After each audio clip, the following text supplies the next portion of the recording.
another edition of the Finance Rebel Show. Y'all know today is Wednesday, and it is Wealthy Wednesday. So we are answering your money questions, or I am answering your money questions. But the topic of tonight's show is John Hope Bryant and his plan for Black America, his wealth plan for Black America. So I was out traveling the cyberspace, and I came across a couple clips, and I went down a rabbit hole. And I was like, this is interesting. So I wanted to talk about that tonight because I think there's some value in that clip. And I think John Hope Bryant is a very interesting figure. He's done a lot of great things. He's got some wonderful perspectives on money and wealth as it relates to the Black community. And I thought it was about time we talked about it. All right. But before we get into it, a couple things going on. So I'll probably be in and out a little bit in terms of posting and broadcasting. My daughter's about to graduate high school. Got to give her the horns. So I ain't sure what I'm about to have going on. The wife and the daughter about to have me on a mission doing God knows what. So bear with me. Have a little grace with me because, again, I don't know what I'm about to be getting into. But as we get going, do me a favor. If you've been watching me for a while, y'all know my name is Kamari Ellis. The Finance Rebel is the Finance Rebel Show. We do it every Wednesday. The whole goal of the show is to make wealth Black again. All right. So if you like this, if you are interested in this, if you know somebody that likes it, share it with them. Because every day I am fighting a battle against the algorithm. So, and they're kind of tough and they got a lot of money. So help me out, and then I can do more shows and help educate more of the people in the community. But I wanted to start off with this clip. I wanted to see what you all thought about this. So let me throw this up. You really think we can get 500 grand for this place? The neighbors just sold for 480, and our place is so much nicer. Oh shit, that's the real estate agent. Take this. Spray your face, spray your neck, spray your arms. In that order? Just do it, Reggie. Hi. Welcome. Thank you for coming. Come on in. Thank you. Oh, wow. Thank you for coming. I'm Amina. I'm sorry? Bridget. Right, that makes more sense. I'm sorry, I didn't get yours. Michaela. Perfect. You have an absolutely beautiful white home. I'll bet you I can get you at least 600 for it. Oh, this is so sweet. I'm such a fan of lesbians. All right, we'll get this on the market, and we'll probably have a best and whitest by tomorrow. Huh, that's an interesting birthmark. Oh, I was a child of divorce, and there was Thank you so much for coming. We really appreciate your time, and we will wait for your call. Thank you. Bye. We look forward to hearing Top from of the you. day. Bye. Whew, that was close. You must have missed a spot. Privilege is the shit. I'm gonna go interview to be an NFL coach. Privilege made from white women's tears. So I thought that was absolutely hilarious. But as all things, all jokes are rooted in something real. And that real thing is housing discrimination via appraisals. And so it's happened a lot, but some people don't believe it. And I'm going to dig into that a little bit today too. But I wanted to also break down this interesting interview that I've been kind of sitting on for quite some time. But before we get into that, I want to say what's up to some of the folks real quick, because y'all know I'm going to get going in a minute and it won't be stopping. So Still Rocks is in the building. What's up, brother? Appreciate you. How are you? Welcome. Don Johnson is in the building. Don, what's up? When you coming back on the show, baby? Money Tiff's in the building. Money Tiff, when are you coming back on the show, baby? All right. Still Rock says, funny but sad. I'm going to get my homie Ruben to come in for me when I go to sell my house. Yeah, that has shown to work, sadly. America is still American and it's doing its thing. And it's sad. But we going to get into that. All right, Speak Peace. How are you? Welcome. Yeah, it is definitely funny, but it's sad at the same time. And so I wanted to talk about that because I find that a lot of people think that when making these jokes is this, I don't know, you like taking a stance of victimhood and you're blaming the victim and you're playing the victim and all of that. So I've been sitting on this interview or this, I guess I don't know what to call it, right? It's a bunch of going back and forth with Roland Martin. I'm a big Roland Martin fan. And with a gentleman by the name of Patrick Bet-David, who is also a YouTube superstar and insurance salesman who has built a big platform over there on the YouTubes, right? And they had a great conversation. I shouldn't say great. They had a conversation about seeing yourself as a victim. And I've been wanting to talk about this for quite some time, but I figured today was a great day, and I think a great tie-in with everything else we have to talk about. So let's roll the clip real quick, and it would help if I had everything set up, but here we go. That because it is arrogant when, as an individual, I'm assuming everyone else's situation is the same. That's first. Two, it's also arrogant to then not actually study and look at how from a macro level.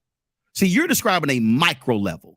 You can always have that singular individual or this person or that person or this family. That's micro. What I'm talking about is macro issues. And what I'm saying is when I look at communities, that's not micro, that's macro. Even within the African-American community, when you dealt with Jim Crow, you couldn't live anywhere else. You literally could not live anywhere else. Bottom line is, if you were black and had money, and then you were black and broke, you were literally living in the same neighborhood. After Jim Crow ends with integration, what then happened? Those African Americans who were middle class, upper middle class, began to move away. What then began to happen was you had areas where poverty increased even more so. Y'all have heard me talk about this ad nauseum, but I want y'all to see this exchange because I find it to be really, really interesting. And so just bear with me for a moment. Why move away? Because if you care about the community, why not stay there and change it? Well, first of all, does anybody else move? What do you mean? Who the hell else don't move? How do you think suburbs were created? Wait a minute. What do you mean? How do you think white flight was created? So everybody else get to move, but we can't move? But if you act like you care about the community as much guess as what? you do, stay there. But I'll answer your question. Do you know why? Because when African Americans were living in black neighborhoods, they also had economically depressed housing values. And the reality is they were not able to change it. Help change it. Are you serious? Yeah, I am. Okay, I'll give you an idea. Are you familiar with Palmdale? I'm gonna need you to be drug tested. Seriously. Yeah. Do you eat? So, again, I find this really interesting because a lot of folks, white ideology, because Patrick Bet-David is Iranian, but now he lives in the United States. And I would say he's more Eurocentric leaning than anything else. And so he takes on that moniker and he kind of sees everything through that lens. But it also appears that he really doesn't have a lot of depth on the subject, or he's gaslighting.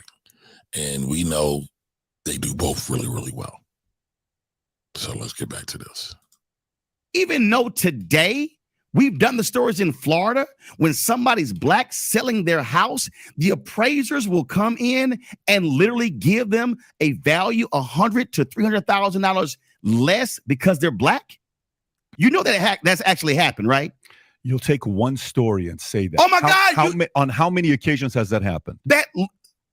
So again, gaslighting, right? Not knowing the facts. People do it all the time. And this guy, I actually like Patrick Bet-David, but he is definitely right-leaning, and it's showing here. And his privilege is also showing here. And that joke I just showed you shows that this isn't just a one-off type thing, right? It's a systemic thing. It's an institutional thing. But again, a lot of times people don't want to acknowledge that because they live in their bubble and they don't really care about anybody else. Are you serious? Do you think a message like Okay, why don't you go ahead and Google? Why don't you go ahead and Google? How many times has that happened? No, I believe it's happened, but how many times has that happened? The New York Times literally just did a story talking about the systemic racism that exists within housing appraisals. This is a fundamental problem. I'm trying to see you're living in a different reality. What progress are you making by saying that? So, I mean, again, we hear this a lot, right? What progress are you making by saying that, as if it's just going to go away just by ignoring it, just by putting your head in the sand like an ostrich? This all of a sudden goes away. And you would think that, quote unquote, this guy is a rich guy. He understands the value of research, that you have to understand the problem, where it came from, to then solve the problem. But he's not doing that. He's not doing that. So let's get back to this.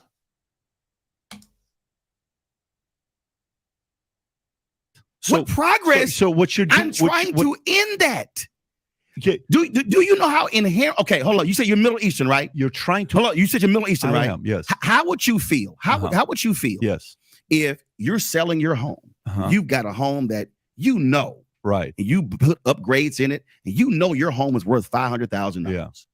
And somebody comes into your home, and they see your photos, right? And they see your family, and then they go back and they go $350,000.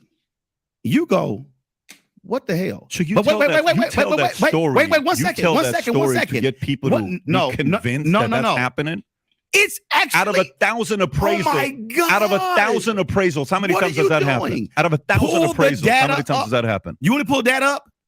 You want him to pull that up? That's your world, though. Out of 1,000 appraisals, how many times does that happen? Let's just say it happens. It is a significant issue in America. Oh my God! And wait, one second. And then when the woman ignore him saying that it's not an issue.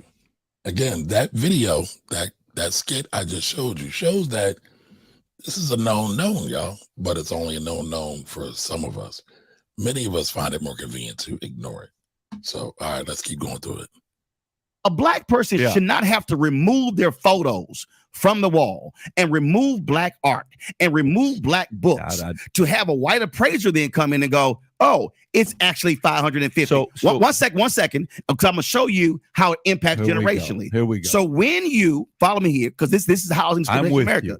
When you then get that lower appraisal, you then cannot sell your house for the higher value, which then means you are not then taking those proceeds and being able to invest, being able to send your kids to school.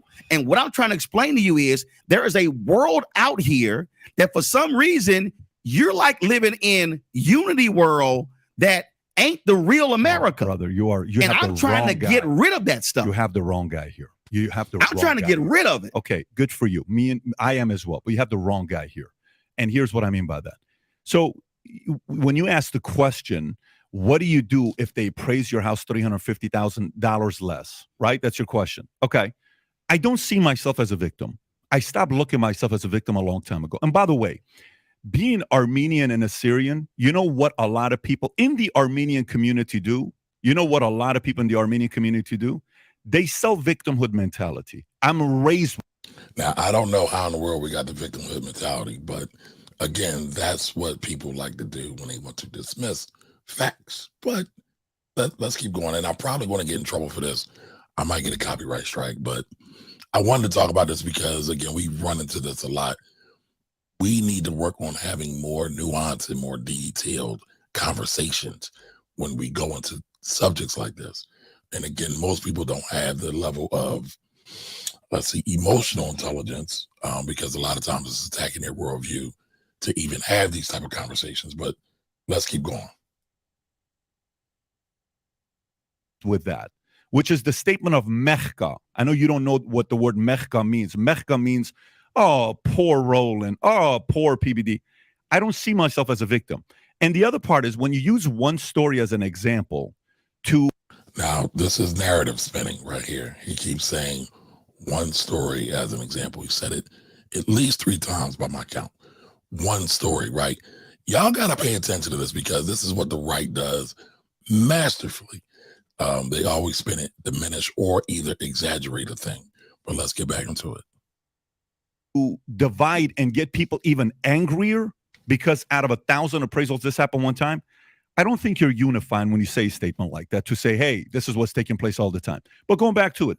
So you left because you wanted better economic situation for yourself. Listen to what you just said again. I'm having a hard time listening to what you just said when you're saying it's so fundamentally flawed because when you say, oh my God, you see yourself as a victim. Y'all already would have dropped the F-bomb, right? Y'all already would have dropped that F-bomb. You do. No. You're selling it as a victim. No, I'm not. What I'm selling is a reality. What I'm selling is when this is again, since I guess you couldn't pull it up. Okay. Oh, he did pull it up. Okay, the Biden administration, the Federal Housing and Finance Agency released 47 million appraisal reports to the public for the first time. The appraisals, which were compiled between 2013 and 2021, present evidence of a persistent, widespread practice in the home appraisal industry to give higher values to homes when the occupants are white and devalue them if the owners are people of color. That's such bullshit. He said it's bullshit, right? But Roland pulled the receipts. Shout out to Roland, y'all. All right, I'm not going to play too much more of that clip, but Roland pulled the receipts. And guess what? I pulled the receipts because I like facts. I deal in facts. I don't want to just deal in nonsense. But there's a couple reports, right? There is a report from, dang it, I just had it up. But I have the New York Times report, and there's also an academic study as well that shows how people are getting fleeced, robbed, scammed when it's time for them to get their homes done. Excuse me, black people are getting scammed, right? And so again, follow with me, y'all. Stay with y'all. This is all going to tie in when we get all said and done, right? So widespread racial bias found in home appraisals. And this is the New York Times, right? And it was, matter of fact, let me pull it up right now because I have it here.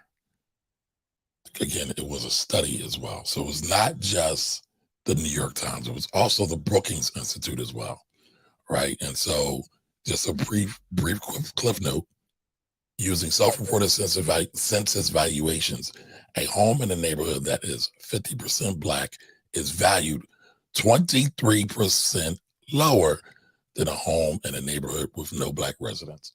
So we're talking about 23% lower with a black, basically a non-black community. 9 times out of 10, a white community, right? But a lot of times people want to just dismiss this and act like it's not a thing. And I get it because part of it is also statistics, right? The largest population in the country are European folks, European people of descent. I think I just bumbled that, but it's people of European descent who are the largest population, right? So they are going to drive the trends. This all focuses on supply and demand, right? The more buyers you have in the market for a particular neighborhood, particular homes, it's going to tend to drive prices up. The lower the amount of people that supply in a neighborhood for certain homes, the demand goes down, price goes down. I get it. But there has been systematic things, and y'all have heard me talk about redlining several times. Redlining has been a thing.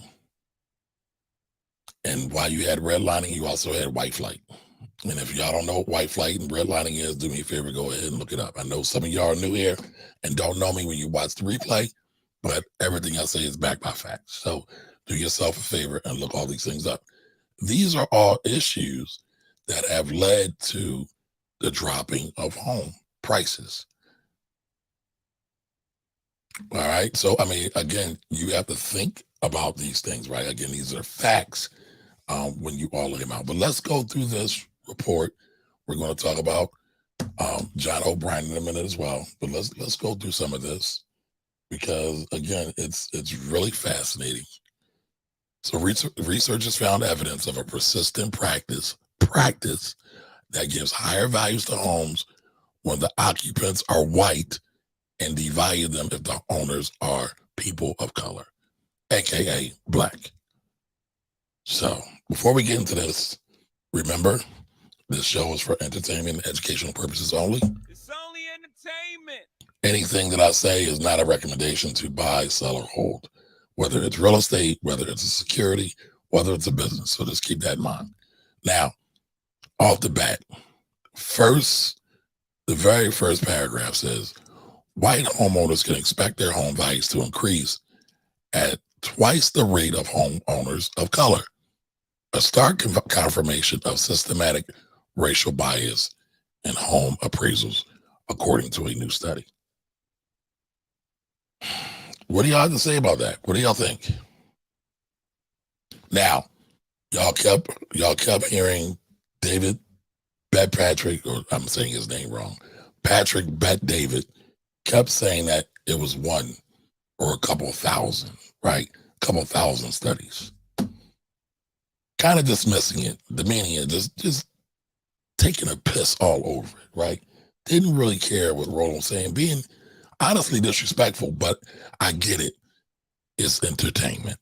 It's only entertainment. Right, so it's entertainment. They have to make it interesting. They have to add some tension to it, whether it's true or false, whether it's fact or fiction. They have to make a show out of it somewhat, right? I get it. But the New York Times is telling us different. Roland Martin stated the facts, right? I keep messing up my stuff. This here said what Roland said. Last week, the Federal Housing Finance Agency released 47 million appraisal records to the public for the first time, and researchers found widespread bias. So it's not like he just pulled it out his ass and was wiping it all over the place. These are facts from the federal government, from a white institution, right? I mean, if we want to get down to it, who controls the government? So, I mean, if we're going to try to say that the government, the feds aren't a credible source, then we got a different conversation. All right. So I just went through this article and just highlighted a couple of things. And there was a couple of things here. Right. Black homeowners face discrimination in appraisals. So that is another story. I think I covered that story on the show too. That came out August 25th, 2020. So this is not like this is a brand new issue. People have been talking about this for years. All right. So here it says again, here in the blue, let me blow this up a little bit just to make sure everybody can see. I don't have my glasses on today, so I'm a little handicapped. So I'm blowing it up for me, not yet just y'all.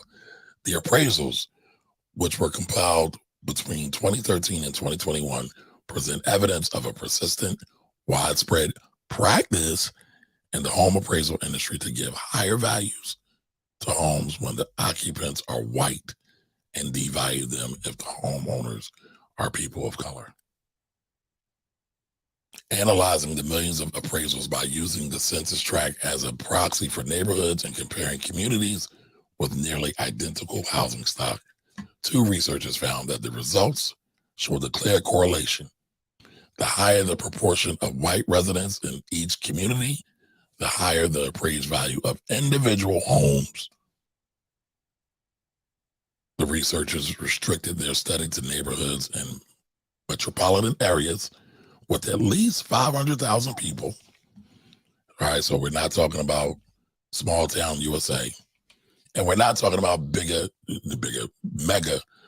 communities like in New York or LA either, right? So they're trying to do with at least 500 people and at least 50,000 residents of color, and ensure that not only did the houses, that the houses in the compared communities look similar, but residents were of the same socioeconomic status, and amenities like parks, grocery stores, and local services such as banks and post offices were on par, right? So, I mean, they're kind of trying to do an apples to apples comparison. It's not perfect. It's not perfect by any stretch of the imagination, but they kind of got it close, right? By looking at this. Now, I wanted to just show y'all this real quick because I had this one as well, right? So we got one source, and I'm going to put these sources in the show notes so y'all can read them. I don't want to bore y'all all night by listen to me boggle over these words because I'm messing up tonight, y'all. But, again, Patrick McDavid, again, was gaslighting, was not having a truthfully, intellectually honest conversation, because that's what we have, y'all.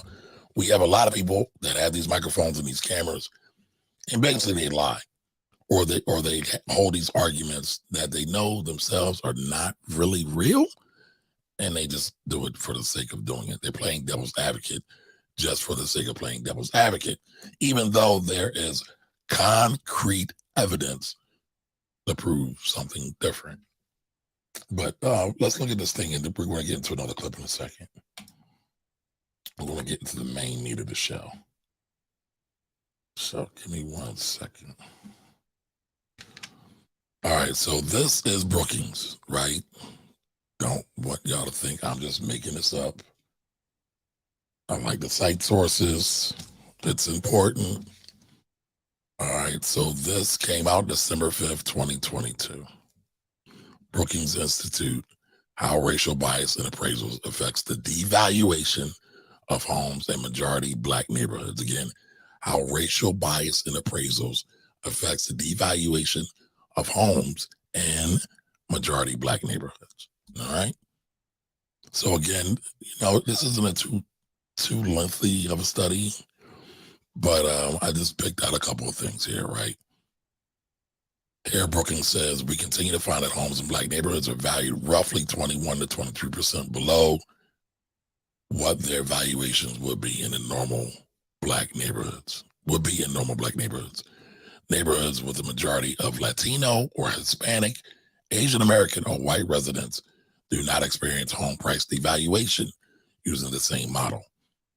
Appraisal bias explains a fraction of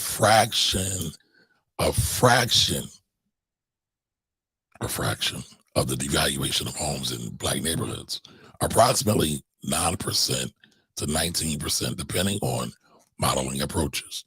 The vast majority of homes in majority Black neighborhoods and throughout the country are appraised at or above the contract price, leaving much of the variance unaccounted for.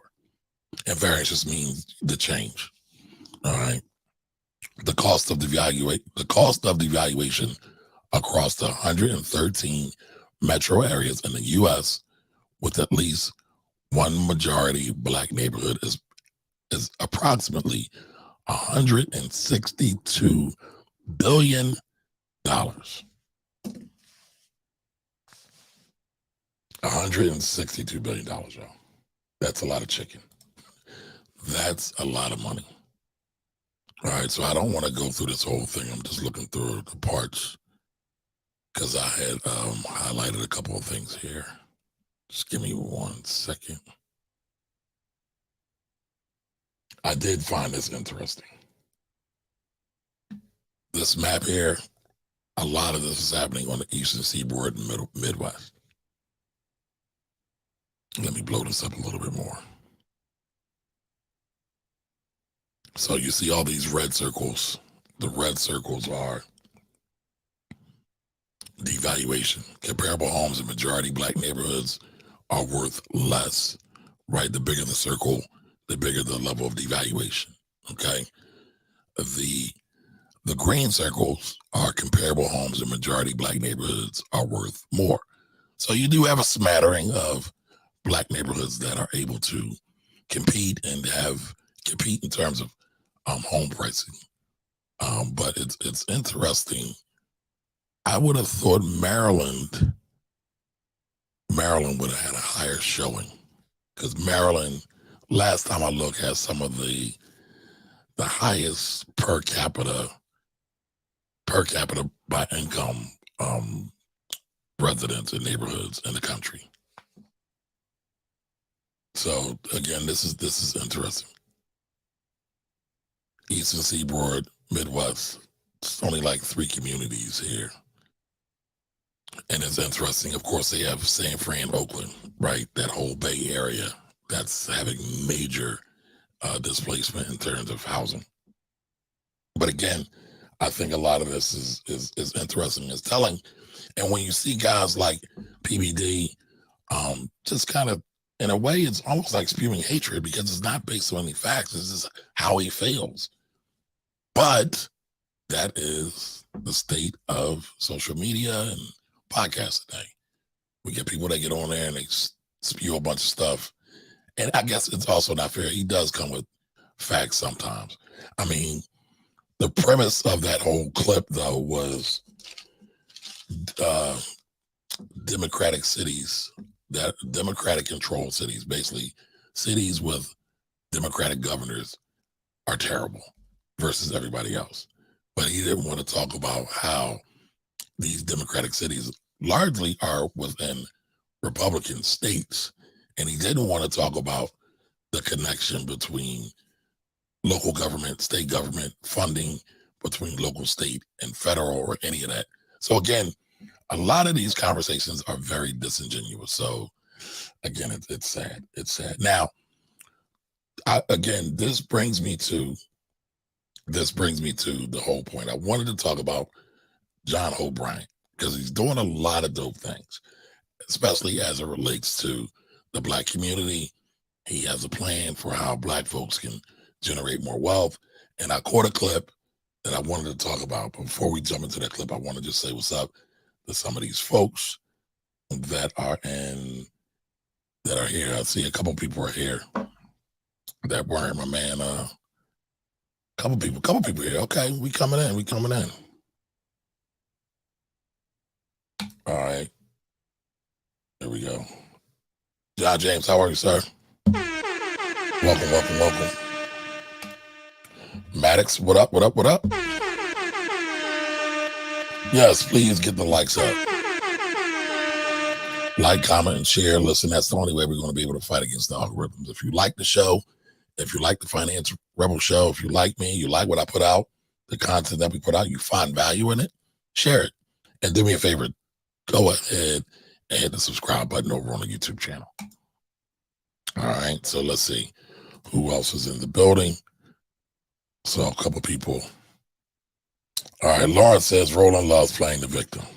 I disagree with that, but okay. Money Talkative says, let's just imagine this happens. What? We don't have to imagine. It does. Yes, it does. She's correct. All right. Staging homes is a thing now. Yes, it is. On both sides, right? Whether you're Black, whether you're white, whether you are rehabbing a home and you're trying to make it more appealing and get it out there, you're trying to get the highest bang for your buck. So yes, it's real. Money Talkative says, I know people personally that had to do that and get $10,000 more than asking just by switching out the Black baby doll, removing pics, etc. It's sad. Yeah, it is. Because it's a narrative that's been enforced by the overall, I guess, American idea, American way, is that we can just all be rugged individuals and just blend in and just be like everybody else and assimilate. So to me, that's a very dangerous thing. We all should be able to be our authentic, God-created self, no matter what it is. Oops, I skipped that. I'll come right back to that, Lawrence. Money Talkative says, I know people, I did read that. Oops. All right, Prince George County homes have dark room number 1, red room number 2, and green room number 3. I know that's a joke somehow, but I ain't getting it. It's going over my head. I'm a little too tired for that. Let me break that down for me, Lawrence. Hey, Patrina, how you doing? Welcome. Patrina, I need to get you on the show too. All right, Still Rock says, I had a manager like this. Just like you said, narrative spinning. I'm trying to address an issue. You are telling me that my issue isn't an issue. It's a you issue and not a system issue. Yeah, I mean, but we know this, right? Sadly. Abargani to you as well. I'm going to just call you Quad Zero. Thank you for chiming in again or jumping in again. I know you've been here a couple weeks in a row, so I appreciate you. Thank you. All right. Tony Z is in the building. What's up, Tony? All right. While I believe PBD has a great business mind, I was thoroughly disgusted when I saw that interview. Yep. I would agree with that statement. He definitely has a great business mind. I'm also lukewarm on Roland. But I mean, I get it. I like Roland, but that's a different thing. But I get why you're like that. But a lot of what he raised throughout the interview was most that valid. Yeah, he was bringing facts.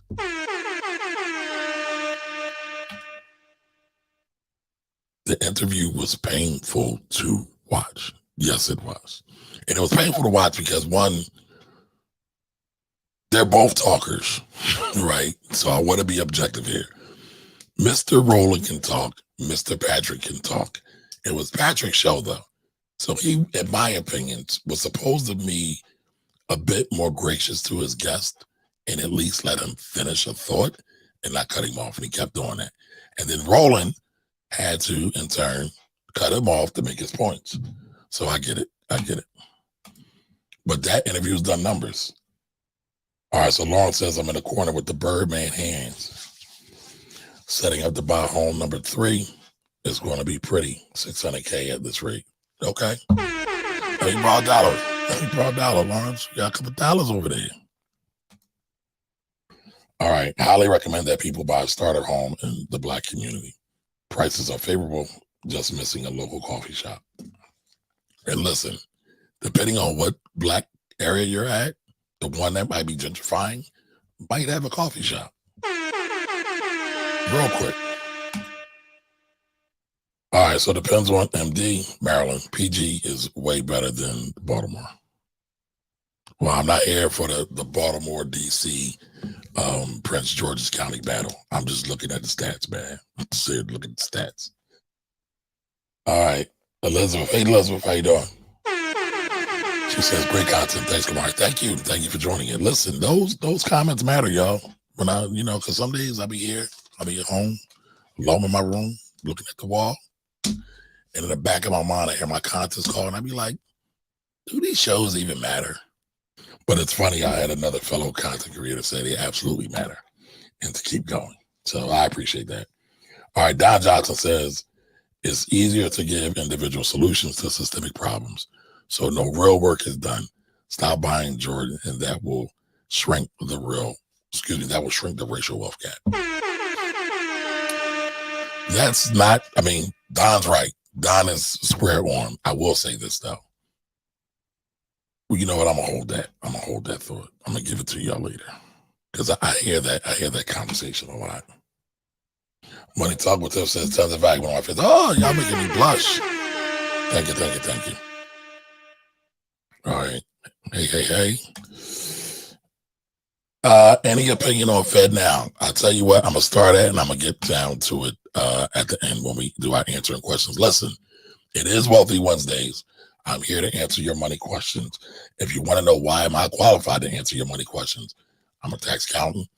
I'm a former financial advisor, so I had every license, Series 6, Series 7, 63, 65, life and health. I am a finance major. I live, eat, and breathe finance, business, and economics all day long. So I do this show. All right, so Lawrenson says, the way homes are not staged in PG, Maryland is a problem. Beyond the obvious old furnishings, there are 3 primary colors in the bedrooms. The lower values, black, red, and green. Yeah, but RBG means a lot to me. So that kind of rhymes. RBG means a lot to me. Red, black, and green means a lot to me, but I get it. You got to stage a home. You got to stage a home that appeals to folks that can actually see themselves in the home.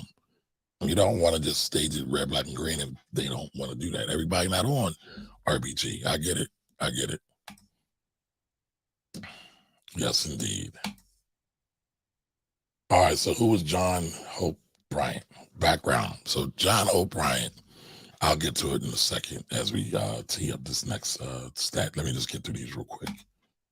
All right, we need Black coffee shops. Yes, we do. Shout out to Uncle Bobby's here in Philly, right? Shout out to Amalgam. Matter of fact, I think Amalgam closed. But there are a bunch of new Black coffee spots in Philadelphia, or new-ish, couple years old, that I actually need to go out and do a tour and go see. Ah, Shadi, so we got a key Swahili speaker here. All right, let's go. Your show matters. I look forward to seeing it every week. If I miss it, I'll catch the replays later. All right, keep going. Yes. All right, so who is John Hope Bryant? So John Hope Bryant has been around for a mighty, mighty long time. He operates a nonprofit organization called Operation Hope. And Operation Hope does a lot of things. They do credit counseling, home or first-time home buyers. They do a lot. And I'm going to pull it up real quick just so I don't misspeak. They do a lot. John Hope Bryant is a big proponent of Black wealth through home ownership, which we'll definitely talk about in a little bit. And he mixed around. I mean, he's been around for quite some time. So here is his company, Accelerating Financial Opportunity for All. All right. For far too many Americans, true financial freedom has been impossible. Our mission is to advance economic opportunity by providing the tools they need to reach their goals. We help individuals of all ages by offering financial education, one-on-one coaching, courses on credit score improvement, as well as pathways toward home ownership and starting a business. All right. I mean, so it's kind of like what I be talking about, y'all. I'm not, I'm not employed by them. Now here it shows. Let me take those off the screen. Their mission to expand economic opportunity, making free enterprise work for everybody. And look at the optics. Always pay attention to the optics. So this is the founder, John Hope Bryant. Again, you've probably seen it before. He's been around for a long time. And let's just go to the history. Let's go way back to the early days. Too far. 1992, he did a first Bankers Bus Tour. The first annual Operation Hope Bankers Bus Tour was conducted with more than 30 bankers and media representatives in attendance. Oops, and I missed something. All right, so May 5th, 1992, Operation Hope was founded. John Hope Bryant founded Operation Hope immediately following the worst urban riot and civil unrest in U.S. history, the Rodney King riots on April 29th, 1982. And if any of y'all remember that, Rodney King, can't we all just get along? A lot of that LA was crazy that time when the cops beat up Rodney King, beating to a pulp, beating like a dog, y'all. And didn't show him any grace or any humanity whatsoever. And when the jury came back and found the officers not guilty, LA erupted. Now, some of the stuff they did that was really wrong. The graphics will be forever seared in my mind when he took the guy out of the truck and just, again, this isn't the cops. These are the rioters, just beat the guy to a pulp. That was absolutely wrong. But Rodney King is forever a hallmark of just how bad the justice system can be. All right, so they've done a lot of things, partnering with the FDIC. Clearly, he's done some stuff with Clinton and the government. Right, so he's been around. He's been doing some things. So again, I wanted to show this clip. I thought it was a really interesting clip. And I want to get your reaction to it all. So let's check it out. 41% of black folks own a home. First thing you need to do, again, William Baxter said, put your shovel down right where you are. Dr. Dorothy Height once You all told hear me, that? God rest her soul, John, I love you. Is it just me? It seems really low. Let me know in the chat if y'all can hear that. Put a 1 in the chat if y'all can hear that. Well, look, I mean, I've said a couple things that may not be obvious. I mentioned everybody up here owns a home. 41% of black folks own a home. First thing you need to do, again, what Ambassador said, put your shovel down right where you are. Dr. Dorothy Height once told me, God rest her soul, John, I love you because you're a dreamer with a shovel in your hands. Let's stop looking at these big, amazing, fantastic visions of what, sometimes it starts with just get your money right in your house. Like, if the most expensive assets you have is on your ass, you got a problem. Oh. That's a fact. Shit. If you live in an apartment building and you got a Range Rover outside, the payment on your Range Rover is more than the payment on your apartment, you got a problem. If you renting and you really should be owning, you got a problem. That's right. I mean, the number one way you build wealth in America is home ownership. It's not complicated. Nope. So buy a home. Stop all this rhetoric about, oh, I don't own the home, the bank does. If you don't pay, in fact, if I give you a loan and you don't pay me, I'm gonna own your home. If Tip gives you a loan for your home and you don't pay, he's going, let's stop all this. I'm not gonna give you no loan, so don't call me. So I think, so number one, let's keep this simple. Like, we need a budget. That's right.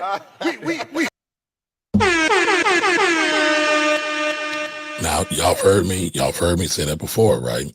Let's get a budget or a money plan or a cash flow management plan, right? So the stuff he's talking about is not new to y'all. It's not something that's pie in the sky or anything like that. This isn't rocket science, but let's keep going down the road with this. We need a budget. We need to get our credit straight. Like, our credit's toe up from the flow up.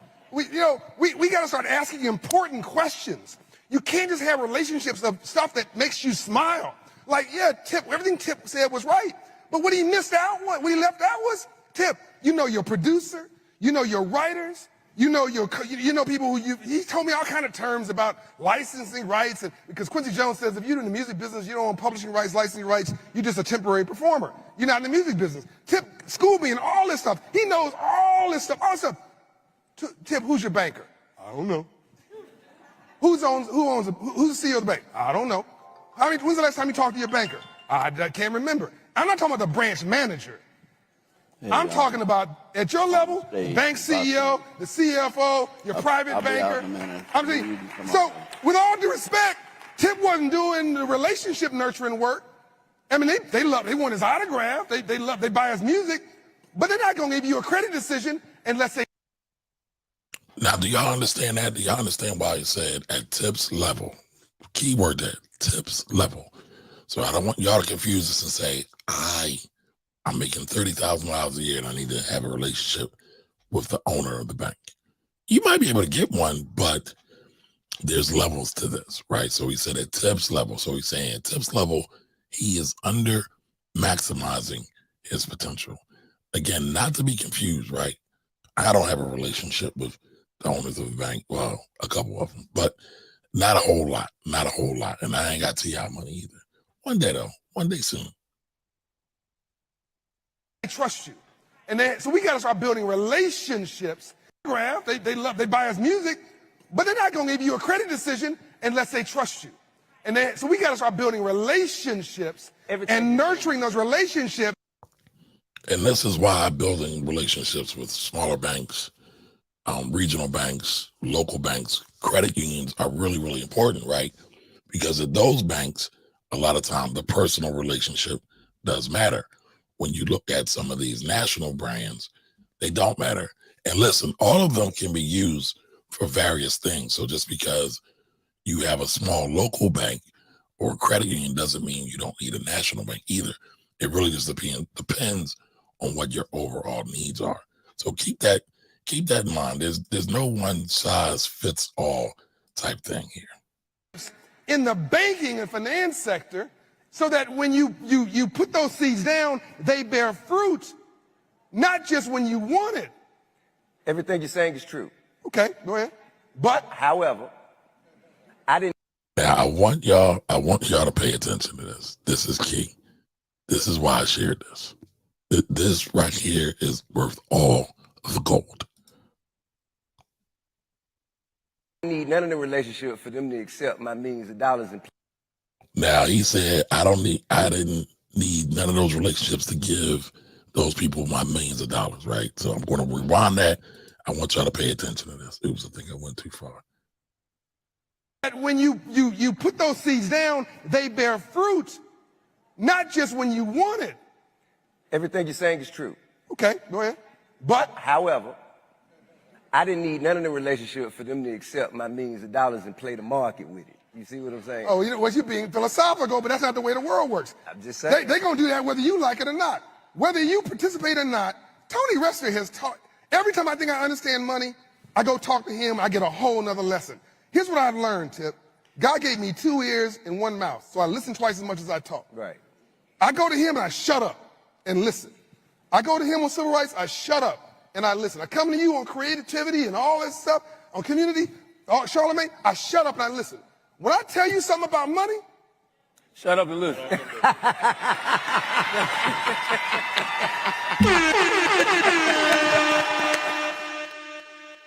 And I mean, that's it, ladies and gentlemen. That was what I wanted to show. Listening. A lot of us miss out on this. Now, I want to talk a little bit about John Hope Bryant's viewpoint. Not that it's wrong. I just think it needs a little bit of an addendum to it. But the thing that got me was the listen part. There's too many of us running our mouths thinking we know everything and ain't read a book, ain't attended a class, ain't even sat down with a teacher at all, but think they know everything. So I would say, humble yourselves.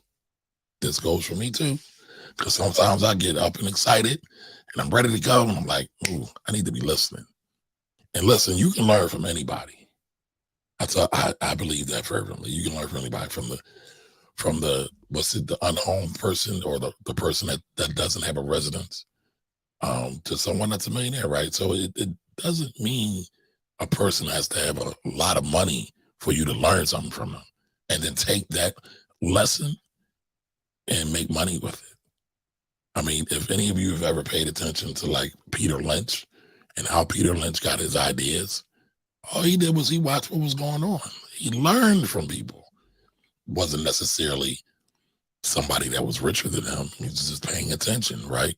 So when you hear people say, don't listen to people because they don't have the same amount of money as you, or don't listen to people because they aren't smarter than you probably shouldn't listen to them, because there's enough examples out here to show you should be listening all the time. Now, this is where discernment comes in. Just because you're listening doesn't mean that you act on everything, because there could be a great piece of advice that you get that might work well for me, but it's not good for you. Somebody might say, Kamari, you know what? You should go to law school and become a lawyer, a tax attorney. And you're looking at that and you're going to say, hey, I should go to law school and become a tax attorney. That advice wasn't for you. You got to do what's best for you and not necessarily what's best for everybody else. You are custom made. You need custom advice. All right. But you can learn from anybody. You can learn from anybody. Now, as y'all could tell, right, we talked a lot about home ownership as it relates to Black people. We talked about home ownership and how unfair it is to Black people. So I think you have to add a little bit of a remix into what Mr. John Hope Bryant is saying, right? Home ownership is the best way to go to wealth. Historically, it has been, but not in the same way it has been for everybody else. So when you just throw everybody in the pot, right? Black, white, Asian, Latino, it's great for everybody. It's not so great for Black folks. So you got to do some things. Now, one thing I am sorry that I did not do is there was a study that came out of the Great Recession, 2008, 2009, where they talked about how Black folks missed a lot of the stock market run up, right? Because they were too reliant on home ownership. residential home ownership, right? And again, it's nothing wrong with owning your home or having a home, right? Here's the thing now. When you go back and you look at the studies for the Black community, the majority of our wealth is tied up into our residence, our home, the place where we lay our head. And most of us tend to live in Black communities. So the majority of us tend to live in Black communities, right? We already know the system, the man is against us. That's been shown through redlining, which still has effects to this day, which is still going on. We can still see what's going on with these janky ass home appraisals, which are still happening. They did a study of over 47 million. So it's not just a couple thousand or a few here or there. It's a lot. You got to dig a little bit deeper on this, I believe, right? So if you're looking to build wealth, right, and not just be middle class, and again, there's nothing wrong with middle class, but you want to get the bag, because that's what I always hear everybody saying.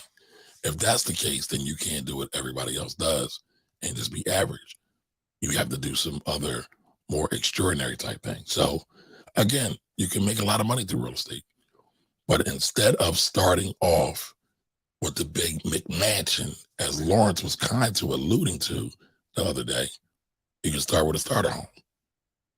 I tell young folks, if you can, get a multifamily, a duplex, triplex.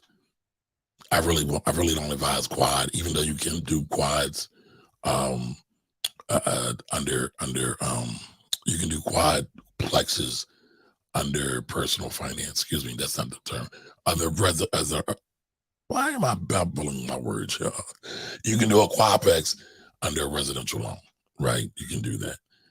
Anything over a quad is deemed commercial automatically. But you can do owner-occupied, duplex, triplex, quadplex. Again, I recommend triplex, quadplex, because it's typically easier for folks to manage. But I say, hey, get you a duplex, get you a quad, get you a triplex. Have someone else help you pay for that equity that's going into that home. Have somebody else pay for that mortgage. Have somebody else pay for that rent, right? That should be your first home, or either a smaller starter home, but that more than likely should be your home. First go around, get you a couple homeboys. And if you do got to get a starter home, don't do it alone. Get you some tenants, get you some roommates, share the burden, share the cost. If you look at this, one of the things we need to do is borrow ideas from other communities. The immigrant community uses roommates all the time. It's a great savings. Now, again, because I know somebody's going to say, well, I can't live with everybody. No, I'm not suggesting you live with everybody. But Airbnb has worked a lot. Why is that? And I'm not saying to go out there and Airbnb. I'm just saying that the idea of having roommates is a thing, and it could work for you. Again, they need to be vetted. They should be tested before you have somebody come into your space, into your dwelling. There's one lady, there's one sister here that she had a tenant. Lady would move out. Complete, utter horror story. But again, this is where your contracts come in. This is where your background checks come in. This is where your security deposit comes in, and just being a good, thorough landlord, and getting good quality tenants. Again, whether they're tenants, whether they are roommates, you got to have people that you think have a good sense about themselves, right? And so that's what I would say. It's not just home ownership, right? It's productive home ownership through other means of not just it's you. Now, if you got kids, no, I would say not, unless again it's a duplex, triplex, quadplex, right? But roommates, I wouldn't do it unless it's a family member or somebody you really, really trust. But 9 times out of 10, I wouldn't do roommates like that. But again, the principle is finding other ways to share the burden of that mortgage, of them taxes, of the utilities. Listen, in Philadelphia, Real estate taxes have gone up anywhere from 25% to 50% in the city. And I don't think they're going down anytime soon. So the biggest cost anybody normally has is housing. If you can defray that, you can make a boatload of money. It's typically 35%. Typical salary, right? Let me back up. A person normally spends about 35% of the money they make on their housing. So if you make $100,000, 35% of that, 35,000 of that is typically going to housing, some way, somehow. If you can cut that in half, you can pocket that other half. Where's that going? Right, and that's not like this novel idea. That's not this rocket science idea. That's something that anybody can do. So again, a lot of times we want to jump into these McMansions, and they are McDisasters, and we shouldn't do them at all. And especially when we first set ourselves up going places. So, again, that's my only little caveat. And again, I get it. For messaging purposes, buying property sounds more sexier than saying buying multifamily property or using it as multifamily property sounds sexier, right? Or doesn't sound as sexy.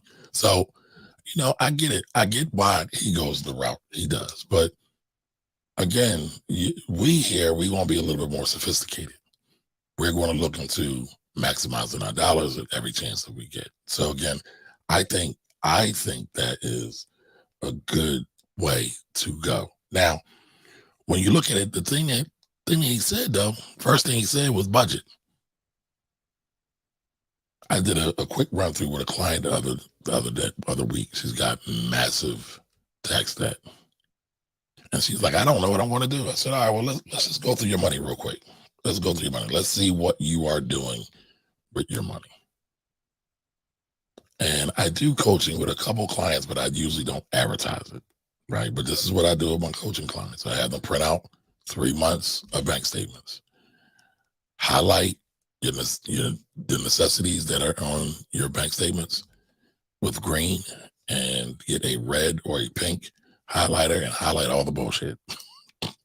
And so guess what was highlighted? About $11,000 with pink and red, a bunch of bullshit over the last 3 months. And I'm like, well, there's your money right there. And I see it all the time. I mean, it's astonishing how many people eat their money. They eat out all the time and they don't even realize it. So, again, if you want to really get serious about going to the next level, building wealth, you got to know where your money's going. All right. The other thing Mr. Bryant didn't talk about, which I think he does talk about it, but it's skills development. We need to get really serious about obtaining these skills. I don't care if you're a plumber, carpenter, an electrician, HVAC. Become a master. Develop a skill that's always going to be in demand. Because if you have a skill that's always in demand, guess what? You will always have what? Money. Well, if you're at least halfway decent, you'll have money. Now, if you're like Ned the Wino and you're going on work sites drunk and looking all kind of tattered, then that might be an issue. But again, if you're halfway decent, you have good communication skills. If you could at least say hello and thank you, it's a good way to go. But we are no longer at the whim of, not at the whim. We are no longer able to just rely on the job. That's not the case anymore, yo. We got to go a little bit further. These call center jobs, they're getting thrown out. They're going overseas. I don't know the last time I talked to a native English speaker when I called customer service. Where are those jobs going? So again, you really got to start taking it seriously about what you want for you, yourself, your family, and your community. Because if you don't make the necessary changes, things are about to look really, really crazy over the next 10 years, 10, 15, 20 years.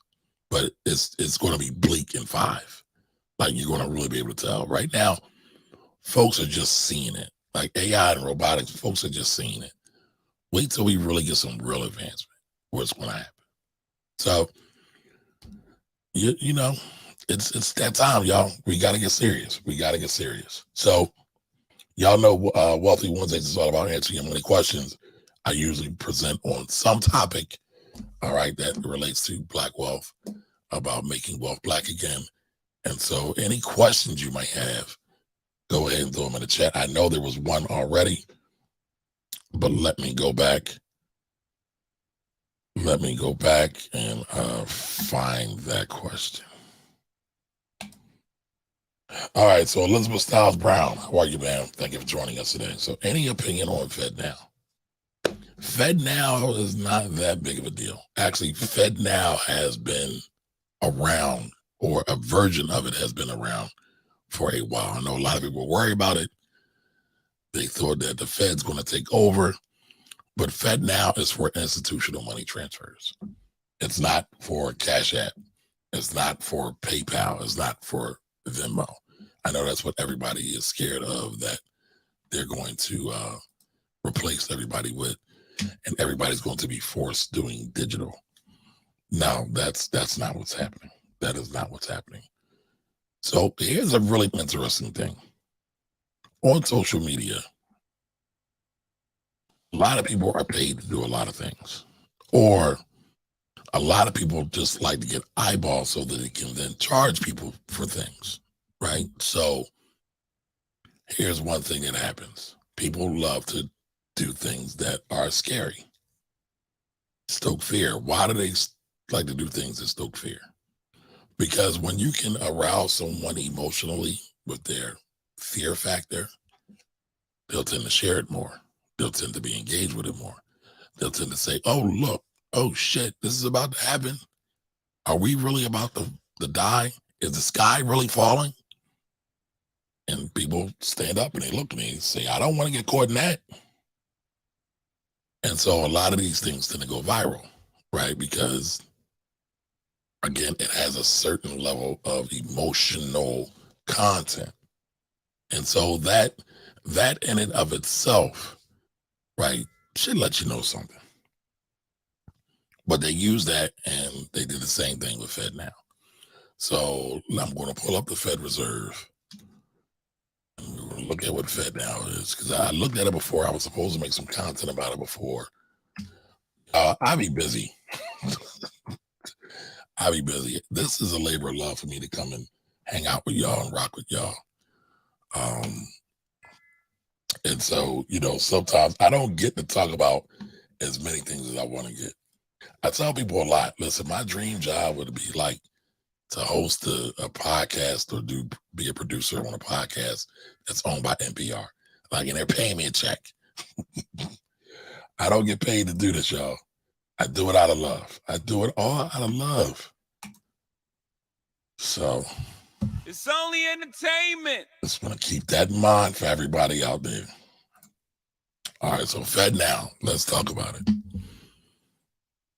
The Fed Reserve Service is a new instant payment infrastructure developed by the Federal Reserve that allows financial institutions of every size across the U.S. to provide safe and efficient instant payment services.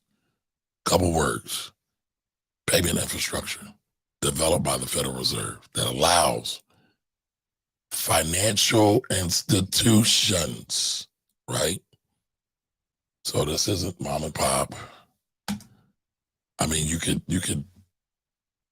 dare to say PayPal and Cash App and Venmo are financial institutions, but not really. The Fed moves trillions of dollars a day, if not trillions, let's say billions. I haven't looked at the numbers in a while, but they move a lot of money every day. So they're not just looking to, you know, hold up a $50 transaction here or $200 transaction there. This is the whole system. And the reason for the Fed, which a lot of people don't talk about, they talk about the control, they talk about the Jekyll and Devil's Island and all of that. But if you ever notice this, the dollar had the banks had a lot of runs on them. The dollar had a big run on this, all before, I think it was 1913, before the Fed was crazy. Banks would go out of business like nobody's business, right? No pun intended. The Fed kind of stabilized a lot of that because they made it centralized. How would you like to say, hey, tomorrow I got $5,000 in the bank? And then the next day they're closed. Grand opening, grand closing. What kind of society will we be? And so I know a lot of people come up with these conspiracy theories and things like that about the Fed and what the Fed's going to do and what the Illuminati and oops, I probably shouldn't even say their name, but about what all these other, quote unquote people are going to do. But at the end of the day, everybody wants stability. Nobody wants chaos. Why? You can't make money during chaos. Now, I'm sure, somebody else would say chaos is when other people make money, and that is true to a certain degree.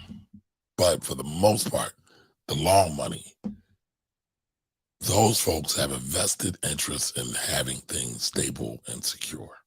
They don't want a whole lot of jumping around and doing a whole bunch of nonsense. That's not what they want.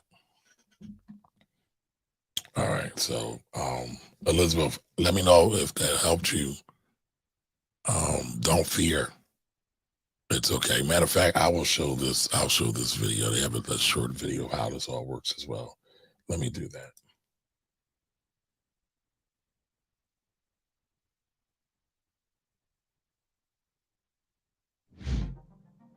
In today's fast-paced world, time is money. More people, businesses, and organizations are demanding instant payments. That's why the Federal Reserve is developing the FedNow service, a safe and efficient instant payments infrastructure that will modernize the U.S. payment system. The FedNow service will give financial institutions the opportunity to innovate, enabling their customers to send and receive money in seconds, 24 hours a day, 7 days a week, 365 days a year. Funds will settle between financial institutions in real time, which means there's no buildup of interbank obligations, and end users will have access to the funds in seconds. How will the FedNow service work? Imagine the owner of a coffee shop is running low on coffee beans and needs to schedule a quick delivery. She places an order, and the coffee bean company sends her a request for payment. She responds to the request for payment and pays for the coffee beans right then and there through an app from her credit union, which uses the FedNow service. Once she initiates the payment, her credit union screens the payment and sends an ISO 20022 compliant payment message, either directly or through a service provider to the FedNow service over the Federal Reserve's FedLine network. The FedNow service instantly validates the payment message and passes it along to the coffee bean supplier's bank. In real time, the supplier's bank confirms to the FedNow service that it intends to accept the payment, and the FedNow service debits and credits the master accounts of both the shop owners and the coffee bean supplier's financial institutions or the master accounts of their correspondents. The FedNow service also immediately sends a payment message with an advice of credit to the supplier's bank and notifies the shop owner's credit union that settlement is complete. Finally, the supplier's bank credits the supplier's account in near real time, making the funds available. The supplier's bank will have the option of sending a confirmation to the shop owner's credit union that the payment has been posted to the supplier's account, providing the coffee shop owner with certainty that the payment was received. The FedNow service will be designed to be flexible and support a broad range of potential use cases. Banks, credit unions, and other industry providers can use it as a springboard for innovation to support a range of applications such as account-to-account transfers and bill pay. For example, now imagine it's after hours and the shop owner gets a reminder that her car insurance bill is due today. She may be able to avoid a late fee by initiating a bill payment in her credit union app and selecting to pay it now. Later, she repays a friend for a pizza they shared using an app provided by her credit union that clears and settles through the FedNow service. With this service, banks and credit unions can remain competitive by offering the type of payment options customers increasingly expect in today's fast-paced world. The FedNow service will support flexible adoption, allowing financial... So when you look at all that, right, that it's all bank to bank, institution to institution. So think about it like this. I mean, they gave some great practical things. But if you ever send a wire, a lot of times it's a pain in the butt to send a wire. And it's not cheap. It's somewhere 10, 20 bucks, something like that, right? But a lot of times it doesn't hit automatically. With this new service, a lot of that stuff will be instantaneous. So again, I wouldn't be too fearful of this, right? Not evolutions. Innovations are going to happen all the time. Innovation's good. Us going to this digital matrix type world, this dystopian type future, that's not now. At least, hopefully, it's not now. It's not because of that. It won't be because of Fed Reserve or Fed New. But again, hopefully this helped. Let me know if you have any other questions. Again, if anybody has any other questions, go ahead and throw them in the chat. Do me a favor, put a Q in front of them. And remember, it's only entertainment. All right. The Finance Rebel Show is for entertainment and educational purposes only. I am not making any recommendations for stocks, real estate, or any business transactions. Also, remember, past performance is not an indicator of future results. Before you do any investments, any trading, make sure you talk to an investment advisor and or a tax advisor. All right, so let's see. I think that's all. We got a couple other people in the building. All right. So Nia is in the building. What up, Nia? I need to get you on as well. Miss Nia be everywhere, y'all. I be jealous. I be watching her life. I live vicariously through her. So yeah, she all kinds of Caribbean and exotic travel. Follow her, y'all. All right, about the wallet, Mr. Anthony is in the building. All right, join us with the duplex. House hacking is great, right? Anthony I believe, just got his first duplex. Now, Anthony, yeah, I need to have you back on the show as well. I don't know. Are you house hacking? Did you move? I guess we'll have to talk about that. But yes, house hacking can be great. House hacking can be great when done right. And yes, it has ups and downs, just like anything else worthy of having. Having anything worthy of having has ups and downs as well. Yeah, I mean, it can be sexy. I mean, listen, FHA, I'm not a mortgage lender, 3.5%. So, $300,000 home, 3 times 3, we would be looking at like $9,000, $10,000 to get into a triplex, duplex, something around there. I mean, it can really work out for some folks. Are going with this real estate process. I think I just told you. I think it's good, but I guess I don't believe in just doing anything anybody says blindly, right? And what they talk about to the T. I think you always have to add some personalization to a thing. Cookie cutter approaches do not work. Personal finance is personal, y'all. All right, so multifamily sounds nice, but I tell you, cleaning up from someone's problems is tedious. Yeah, but guess what? The money, the dough, the cheddar, the wealth is in solving people's problems. So the better you can solve problems, the more money you can make. All right, Maddox says, when I started keeping track of my finances in an accounting program, most of my money was in food. I cut that quick. Smart. That means smart. All right, Tony Z says, agreed about skill trades. That's hella necessary in job security. Even if not a skill trade, something other practical still is required. Some other practical still is required. Yes, ma'am. Yes, indeed. All right, so what we got here?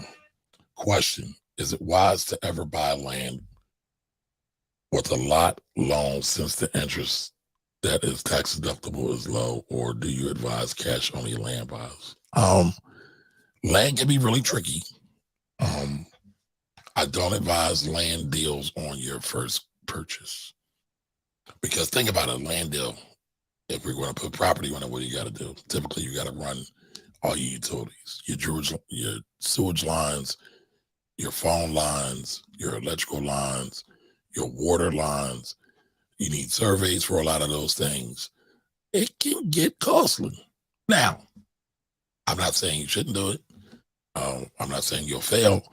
I'm just saying that it can be rough. So I would go at it really slowly. I would go at it really slowly. And a lot of times, I will say this because one of my biggest clients is a developer, right? A lot of times you can't even get, financing for a lot. You can, there are times you can, but it can be difficult. A lot of times you got to go and get it on your own, with cash or work out some kind of deal with the owner. So it can, again, but it can also be very lucrative, right? Just don't go buying swampland. All right, don't we all? Nia Trevor goes, yes, she is. Yes, she is. Yes, she is. All right, so what else we got here? What else we got? We need a cookout trip. Yes, we do. Yes, we do. All right, so anybody else have any other questions? Any other questions? So listen, the big takeaways, right? Again, John Hope Bryant, looking at Roland Martin, Patrick Bet-David. Number one, starting from the top of the show. Ignore all these gaslighting folks. Make sure you do your research, have your data, because the gaslighters will have you tripped up. They will try to make you think like you're crazy, like you don't know what you're talking about. Like enslavement, not slavery, but enslavement was actually a good thing.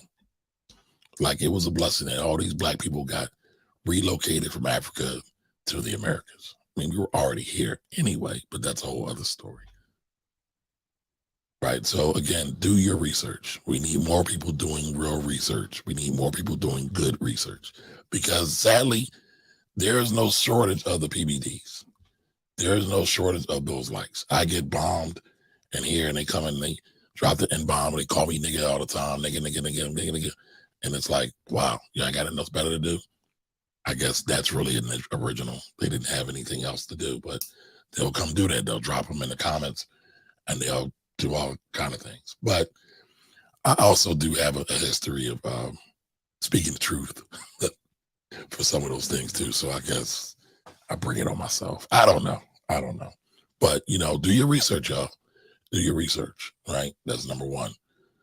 Going back to Roland Martin's point, right?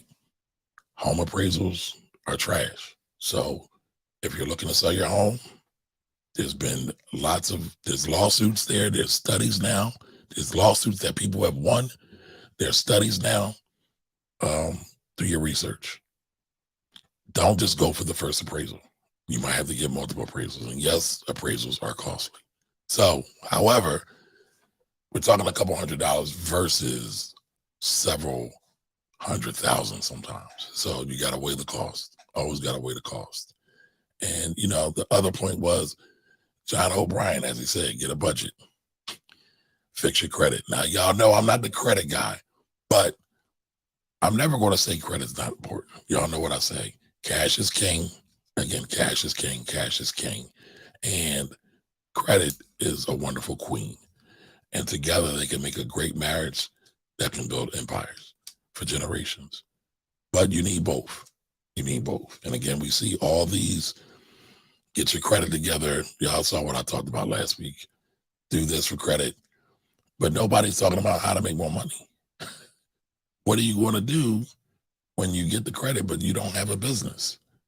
And that happens. Sadly, people get stuck with debt. They don't know what to do. And they're stuck like Trump. So be smart, y'all. Be smart. Be smart. All right. So no other questions. All right. Tiffany said something. We need more black appraisers. We do, but it's kind of tricky because getting into the appraisal market, you have to do an apprenticeship. And guess who are most of the appraisers? I know there's some inroads to doing that, but it's not easy. It's not easy. All right. And so Miss Tony Z says, thanks for tonight. My pleasure. Please don't be a stranger. Please subscribe to the channel and share this out with a friend. But again, as we get out of here, remember, budget, educate yourself, control your money, and make sure y'all keep dreaming, keep savings, and make sure you look at things and be inquisitive. Never stop being inquisitive. And listen, the more you research, the more inquisitive you are, the more savings you have, the more dangerous you can be. So y'all keep being dangerous. I'll see y'all next time. Kamari Ellis out. Thank you for watching the Financial Rebel Show.